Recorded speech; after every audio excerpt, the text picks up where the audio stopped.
মনে করেন আমি আসিফ হুজুর হলাম রংপুরের একজন নবনির্বাচিত এমপি। কথার কথা,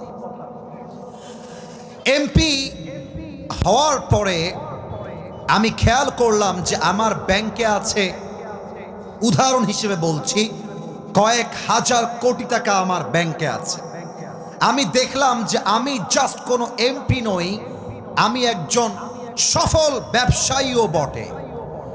আমাকে প্রোটোকল দেয় আর্মি, বিডিআর, র্যাব, পুলিশ। আমার গুলশানে ফ্ল্যাট আছে, বসুন্ধরায় ফ্ল্যাট আছে, আমার কাছে ক্ষমতার কোনো অভাব নেই। এবার আমার ভেতরে অহংকার চলে আসলো, ক্ষমতার দাপট চলে আসলো। আমি মিডিয়া ডাকলাম, সবাইকে ডেকে একটা মিডিয়া কনফারেন্স করলাম আর বললাম, বাংলাদেশের ভাইরা শোনেন, আমি হলাম বাংলাদেশের রংপুরের এমপি।